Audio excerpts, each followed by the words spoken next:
Selain itu juga digunakan, kita juga membuat peta untuk 500 tahun dan 1000 tahun, di mana ini untuk mengantisipasi bangunan air ataupun bangunan-bangunan yang periode ulangnya lebih rendah.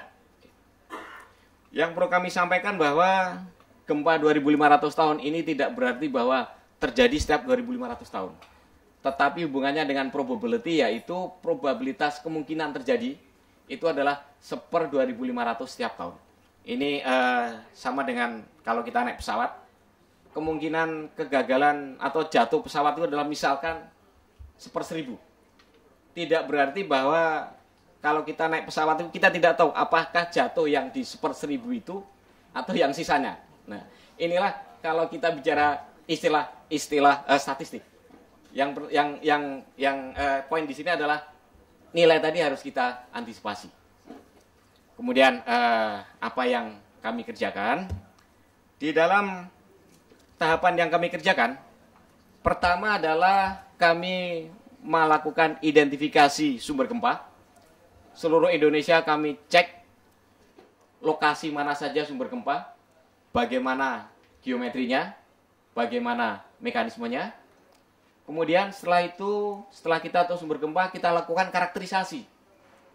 Kita memiliki fenomena alam, kemudian kita ingin mengkuantifikasi ke dalam bentuk percepatan. Nah, di situ maka tahap ini adalah bagaimana kita mengkuantifikasi fenomena alam gempa ini ke dalam percepatan. Nah, untuk itu maka kita perlu yang namanya frekuensi kejadian, slip rate maupun maksimum gempa yang bisa terjadi. Selanjutnya kita melakukan analisa perambatan gelombang. Untuk setiap kejadian gempa kita rambatkan. Kemudian kita cari percepatan di batuan dasar. Selanjutnya setelah itu kita lakukan perhitungan probability. Nah, inilah tahap yang kita kerjakan dan hasilnya adalah peta. Nah, kalau kita lihat geologi, kita mulai dari kondisi seismologi dan geologi. Ini adalah sumber gempa yang telah teridentifikasi dengan baik di Indonesia. Kita lihat yang merah ini menggambarkan pertemuan antara lempeng Euro-Asia dengan Asia-Australia. Di sini kita mendapatkan pertemuan lempeng antara Asia dengan Pasifik. Kita juga mendapatkan pertemuan lempeng dengan Filipina. Ini bukan hanya di laut, kita juga mendapatkan gempa di darat.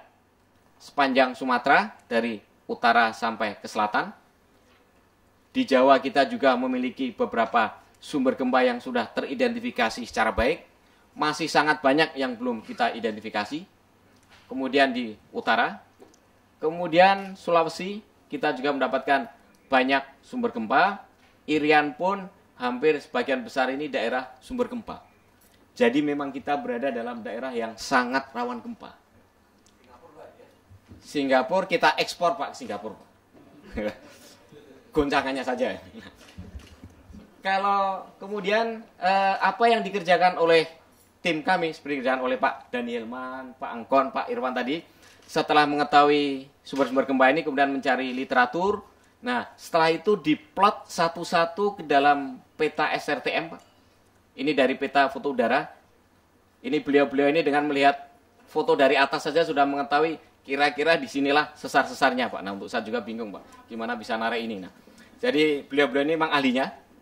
Jadi dari sini bisa diketahui posisi daripada sesar-sesar ini. Kemudian diperkirakan berapa maksimum magnitude yang bisa terjadi. Nah, ini satu-satu dikerjakan oleh bapak-bapak ini. Kemudian yang dikerjakan oleh Dr. Erwan Melano, ini adalah mengumpulkan data GPS. Jadi mengumpulkan data GPS untuk seluruh Indonesia, gerakan ini. Kemudian dengan prinsip metode elemen hingga, Dr. Erwan Melano ini mencoba mencari regangan pada permukaan kerak bumi, sehingga di situ dapat diketahui aktivitas pergerakan atau slip rate daripada sesar-sesar tadi.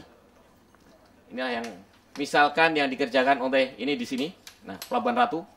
Ini kita ada sesar dari data GPS ini, maka Pak Irwan Milano mencoba mengetrace berapa slip rate yang ada. Dari sini ini adalah salah satu parameter yang digunakan untuk perencanaan bangunan tahan gempa. Selanjutnya yang dikerjakan oleh Profesor Sri Widiantoro, itu adalah mengetahui, mengidentifikasi atau mengetahui geometri daripada pertemuan lempeng. Bagaimana lempeng Australia ini masuk ke dalam lempeng Asia, lempeng Pasifik. Nah, ini dicari geometrinya, yaitu dengan tomografi. Nah, tomografi itu adalah scan. Kalau di rumah sakit kita tahu CT scan, yang di scan adalah manusia, tetapi kalau Pak Profesor Sri Widiantoro ini yang di scan adalah bumi, Pak. Nah, hasilnya adalah kalau kita lihat hasil CT scan yang dikerjakan oleh Pak Sri Widiantoro ini, bukan tengkorak, tapi ini adalah tengkorak, memang tengkorak bumi ini. Nah, kita lihat bagaimana masuknya plat Australia ini ke dalam plat Asia, di mana mula-mula landai, ini kita sebut megatrust, kemudian tajam. Kenapa kita memerlukan ini? Karena ini hubungannya dengan besarnya guncangan. Jadi kita perlu mengetahui lokasi daripada sumber-sumber gempa ini secara akurat. Nah, yang dikerjakan oleh Profesor Sri Widiantoro, dan di sini dibantu oleh Dr. Asrul Rifat, bukan hanya daerah Sumatera, tetapi seluruh Indonesia ini kita cari geometrinya. Jadi mulai dari utara, mulai barat sampai timur, dari selatan sampai utara, ini dicari bagaimana masuknya plat-plat tadi ke dalam plat Asia, sehingga kita bisa mengetahui geometrinya. Selanjutnya, inilah parameter gempa yang kami gunakan. Ini adalah nilai maksimum yang kita perkirakan dapat terjadi. Kemudian ini nilai slip rate, misalkan ini gempa Pati, gempa Lasem, gempa untuk sesar Opak, di sini sesar Limbang, sesar Cimandiri. Ini untuk seluruh Indonesia.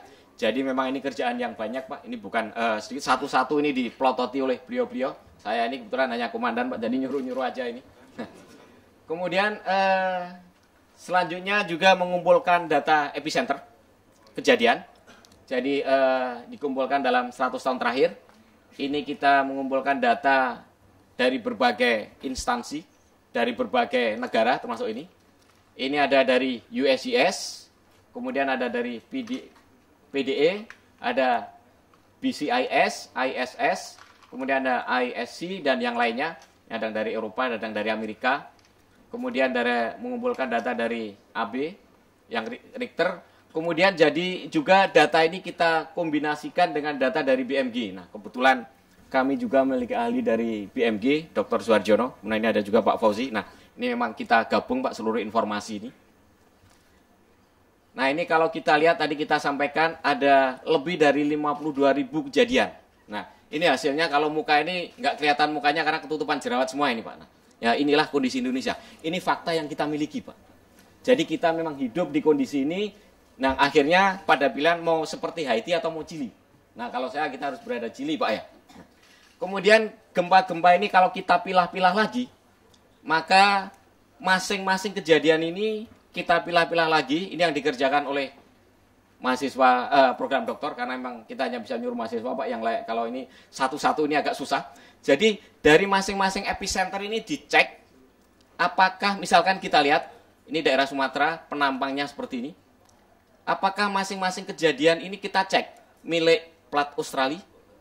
Ini satu-satu diplot. Kemudian, nah kalau mahasiswa kan kita bisa, Pak. Kalau sama dosen ini susah, nggak bisa, Pak, kita. Kemudian, apakah ini milik sesar Semangku?